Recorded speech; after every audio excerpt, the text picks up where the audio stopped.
Bye, see you. Okay, so welcome everyone. I know we are a bit not as large as we usually are, but I think this space is really nice, and I invite you to explore it after the speech because you can go and have a look to the open come si dice? The balcony, I don't know, the terrace, and you're welcome to stay and work until midday in the common space where the bar is, basically.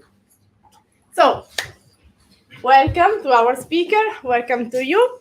I don't know, di qua, avanti. So, okay, theme of February is touch. What about touch? We had these years when we were somehow forbidden to touch. Then we live in a society where touch is not the main sense we are using. We are always focusing on vision, on words. But then there are things that we can convey through touch. Empathy, sympathy, consolation of any kind. So I think it's very important that after we spoke about sanctuary, so our safe place, then we can somehow decline what we can do in this space. And one of the things is let us be touched and let us touch the other people physically, but not just physically, also metaphorically. Grazie. We, as usual, thank our main international sponsor, MailChimp. MailChimp is he's especially working on freelance products, so I invite you to go and check them. And as our main community in New York asked us to do, from the next time, what we want to do is adding a bit of external invitation from the community, so everyone is welcome to bring a friend next time. Maybe not the next time, because next time we will be in a smaller place. In a smaller place than this one. Maybe the one after. No, anche the one after. But anyway, this can be a good way to spread the word about Creative Mornings, because we know that our online platform is not super easy to use, and sometimes there are people who say, okay, I don't know how to register, so I don't do it. Another word about spaces. We are here in the San Babila place, but then there are other seats. You are welcome to go and ask for a free day to try them, to try the community. They are super active and they are welcoming us here. Of course, Margherita, which is the community manager, and thank you, Margherita, if you are looking, if you are watching. She's ill today, so she couldn't be here, but she sends her regards to everyone. Thank you for our breakfast to Herbert. Herbert is a little chain of supermarket and super healthy food, ready-made food. We can have a taste here of things, like Silvia is demonstrating now. And all their products are they are super attentive to biological issues and environmental issues, and all the wraps and the things the food is in. I'm forgetting my English, which is perfect because I will be in London in 3 hours. They are all ecological and such. So I invite you to go and check one of their places. We also have, I will give you them later, little cards for a subscription, like for coffees and for breakfast in their shops. Okay, Creative Mornings has a very hard font to use that doesn't work. But anyway, we are more than 200 cities in the world, and we are trying to welcome everyone as usual. Right now, our team is growing, so I want to welcome for the first time our new team members that are here today and that are going to understand what their role will be. But for now, thank you. And of course, the space is open for everyone who wants to volunteer. I know there is someone here that is already asking, how can I help? Silvia and Lais will be here later to have a chat or whatever you want to know. Or eat. Or eat, that's for sure. I don't want to read the Creative Money Manifesto today because it's really late. But anyway, the most important thing is that we want you to feel welcome in your creativity, in your identity, in your ideas, also in your ideas that can be object of discussion with each other. We want this community to be a safe place, to be welcome, and to be able to express who you are and also who you are not, for example. So now I'm welcome Anel, who is here in representation of the team of Malerba. Malerba is a very interesting project and has everything to do with touch. So yes. I leave you the word. Thank you. Please.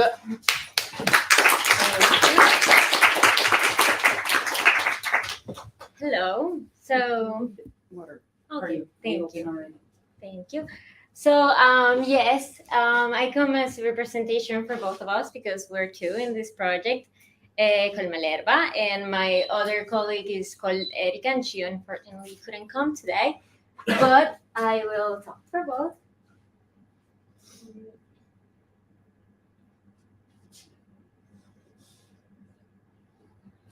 So, the topic is the power of touch through natural dyes and photography.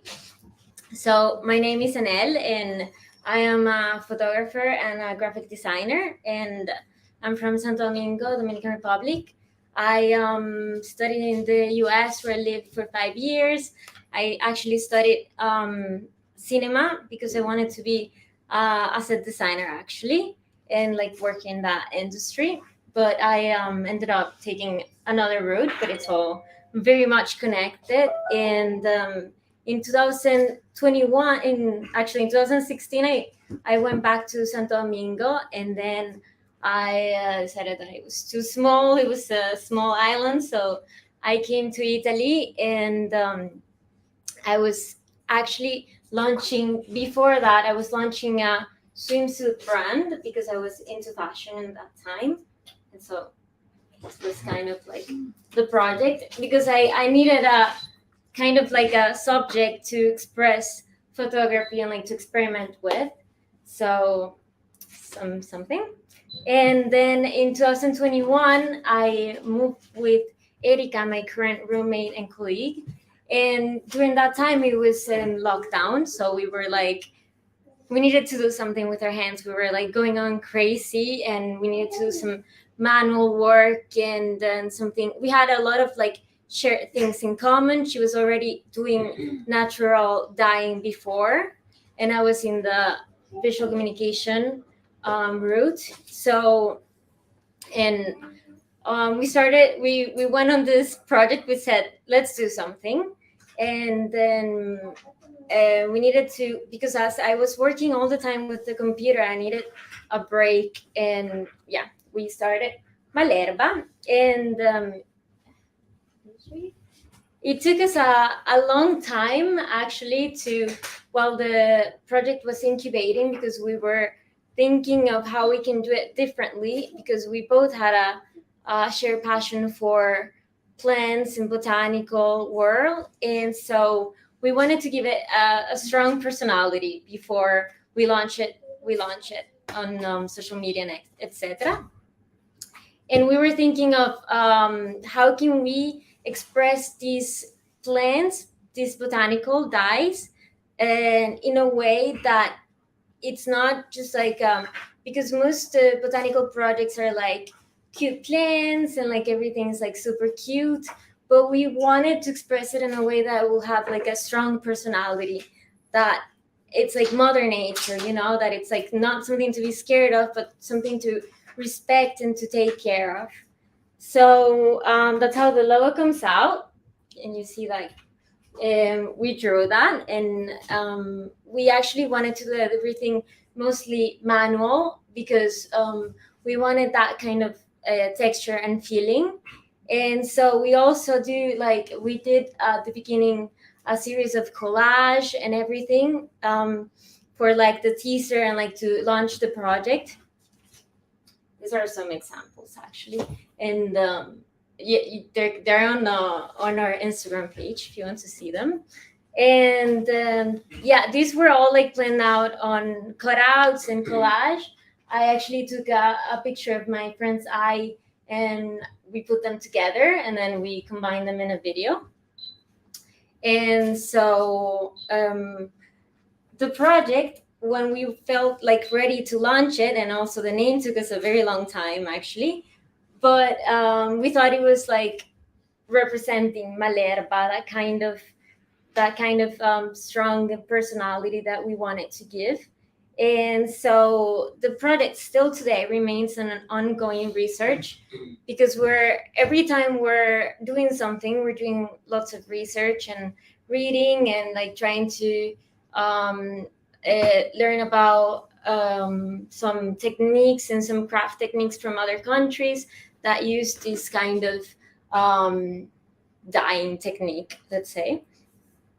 So our project basically stems from a strong sensitivity to create a kind of open space that includes like a slow and manual production. We wanted to do everything slow, and it's very slow because we do it in our kitchen, everything. So just the two of us.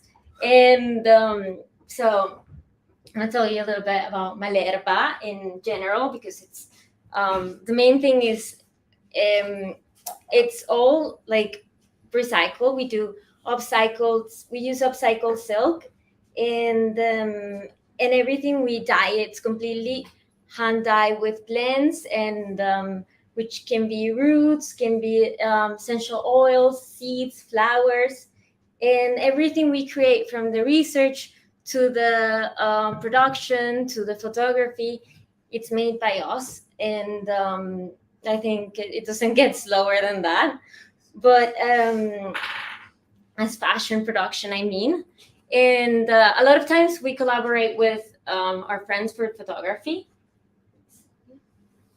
And yeah, because we also wanted to do that. We wanted to be something that the accessories, which are mostly foulards that can be used in infinite ways, that you can use as a top, you can use as a skirt, you can use it in whichever way you want, or like a bag. It serves as kind of like that tool that we can experiment with, and create some different kind of like communication, let's say. So as a photographer and as a designer, I thought always since the beginning that photography was an essential part of this project, that we had to think of an idea, and everything actually from the beginning until the end, it's all very manual. We use lots of touch in all the things we do. So I think that natural dyes, photography and touches has lots in common, and it's very interesting the connection it has, because when you look at a photograph, you can see better like the hues and the subtle variations of our full arts, that it's all made by hand. And actually we think that it's a great way for us to connect with the natural world, which is very important to us. And I always liked photography, but in like the past 2 years, what I think enjoy the most is botanical still life photography, because it's very slow and controlled, and everything is like it's very tactile. You have to position every element and think about the color and how they integrate with each other, and how they feel, because you also have to think about their texture.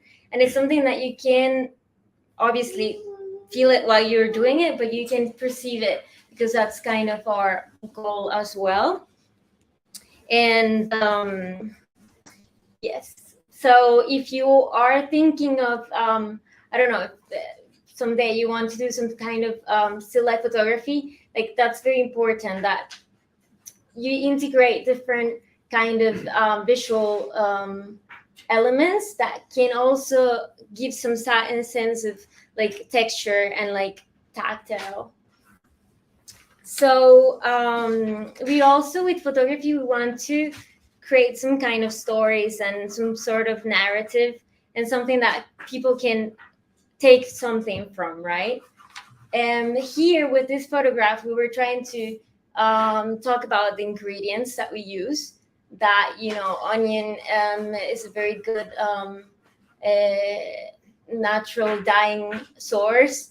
Pomegranate, this is indigo, and yeah, some other things like cinnamon. Also, it's very good. And so, why is touch important to us? So we think in like this very increasingly digital world, going back to nature and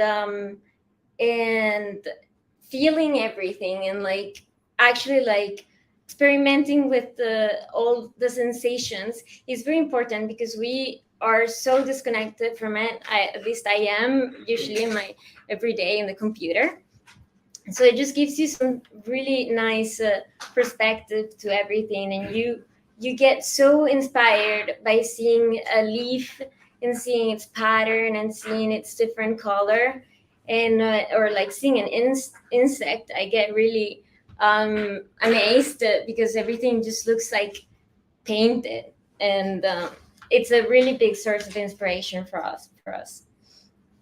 And it's a big inspiration for us for dying, but it's also a big inspiration in a broader aspect, in my opinion. So experiencing the texture of the soil and the coolness of the water and like the warmth of the soul can be a very powerful can give you a very powerful insight of your position in the ecosystem. Actually, these are some other examples.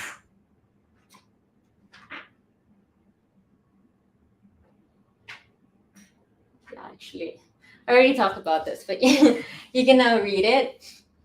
So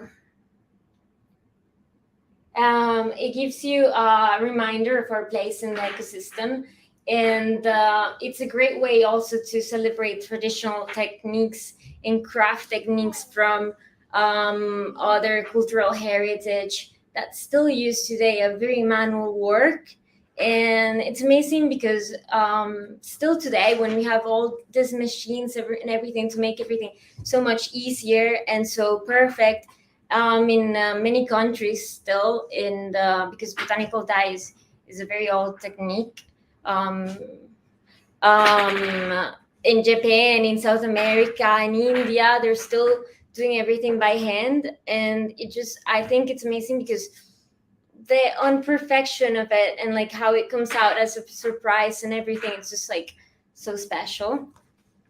And yes, and additionally, from creating something beautiful, we wanted to do something that was sustainable, that was environmentally responsible, because I at the time felt like, because I was doing fashion before and I had some background, I was very overwhelmed by it impacts, and how I felt like very much guilt. I don't know how to say, like I needed to do something that was rewarding somehow. And so I'm gonna tell you about, this is another thing. I did this photograph in analog photography in my house in Santo Domingo. So I'm going to tell you about the process of natural dyeing. So I think most people can say that it's the process of coloring fabrics using dyes that come from natural sources, which is literally painting with plants, which I think it's really awesome. And it's a very, very, very antique technique, obviously way before every color, artificial color, it was the only way. So what are the steps? So the fabric is prepared by washing and soaking it in a mordant solution. You have to first have the fabric and you have to prepare it. And the mordant is usually the most common ones are alum, iron, and copper, but it serves to make the color stay, and it also serves to make the color pop up more. So it's essential. And then after that, the materials are gathered. I actually have some pictures, so I'll show you later. And like all your whatever you want to use, actually, you can experiment with like avocado seeds and everything. Like it can be very experimental. So a lot of like a very infinite list of plants and seeds can give you some sort of magical color that you wouldn't expect. So after that, after you gather all the elements, you have to leave it in a boiling water, and that depends. How long depends on the how much color you want, how much you want it strong or soft, because soft color can be nice. And we usually a lot of time leave it overnight because sometimes you require a lot of time. Indigo, for example, and that we use a lot is very powerful. So even half an hour, 45 minutes can be fine, leaving it in boiling water. But other things that are very common for natural dyeing that we use is madder, which is robbia in Italiano, weld, reseda, and logwood, campeggio. And madder is it gives you a red color. Weld gives you a yellow color, and logwood gives you a purple color. And yeah, indigo it's very strong, as I said, but the other ones require more time. If you can see the colors after a couple hours, but if you leave it overnight, you have a more popping color. So after that, after you have your fabric that you have boiled in, I think it's a lot like cooking. I think that's why it's really fun. And if you're not a good cook, it's a great example because you never know exactly how it's gonna come out. So it's impossible to say it's gonna come out exactly this way because it's very much of a surprise. And for our designs that you can see some, right, like these lines and like all of these are made by some folding techniques.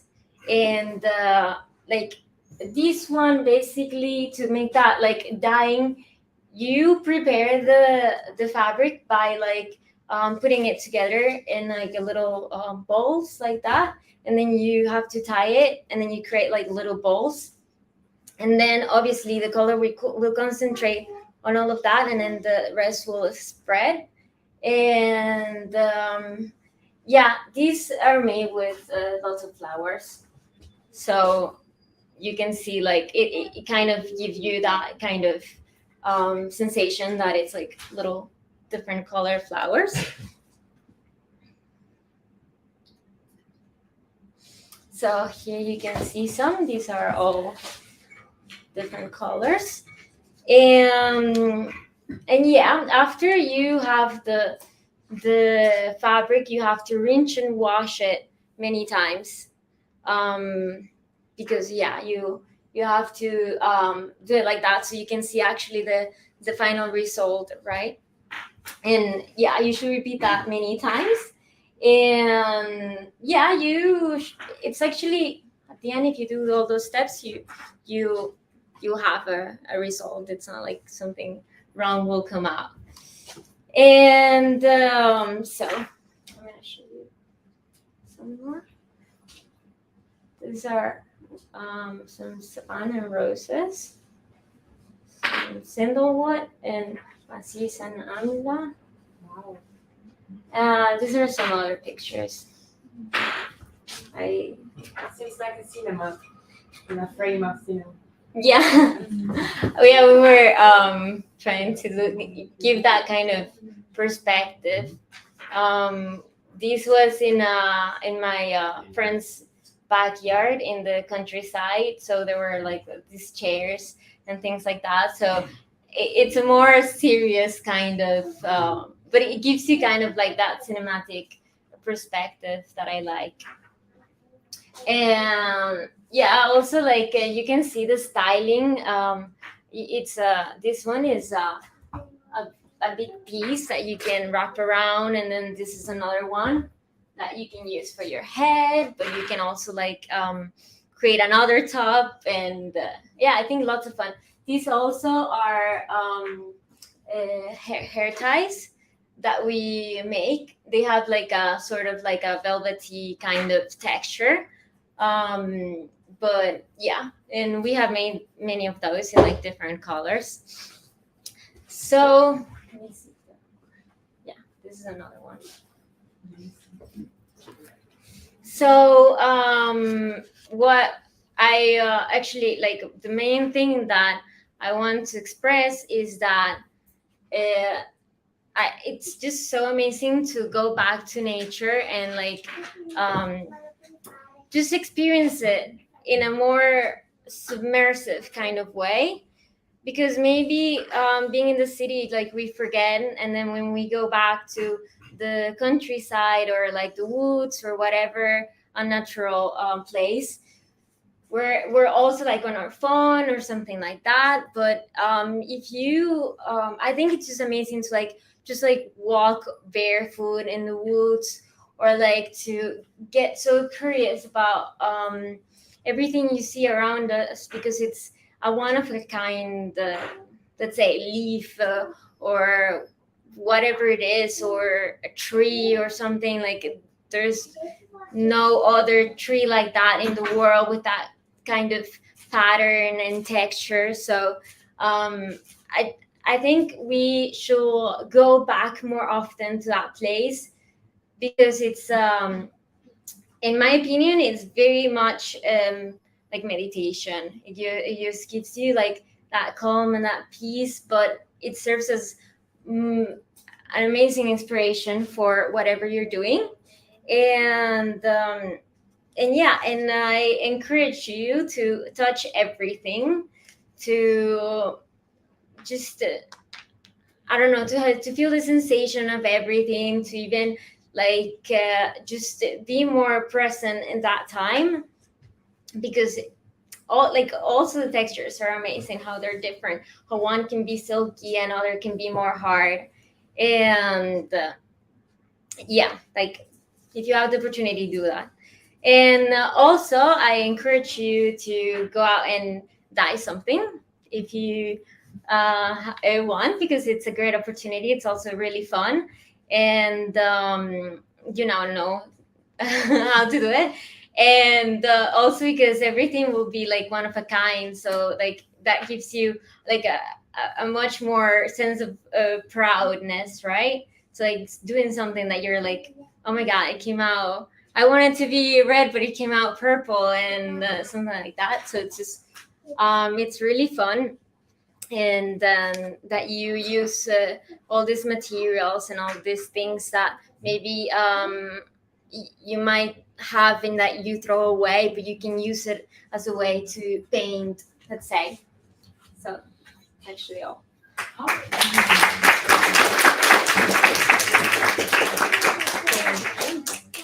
had a question, like, how did you learn to do it? Just by experimenting, and or Actually I learned because of Erika, my colleague in this project, because she was doing it before. And she's a fashion designer, but she's very much into more of a manual kind of work. So when I moved with her, I was really impressed by that. And when we were doing lockdowns, that we were so much time at home, we were doing like, I say like cooking together. We were dying together. So yeah, she has really taught me more of that part, because we both integrate the both part, right? Like she had that she taught me, and I have the photography part that we kind of integrate both of those things. Any other questions? Yes. Quick question. You said you're still kind of in the developmental phase, still kind of understanding the project.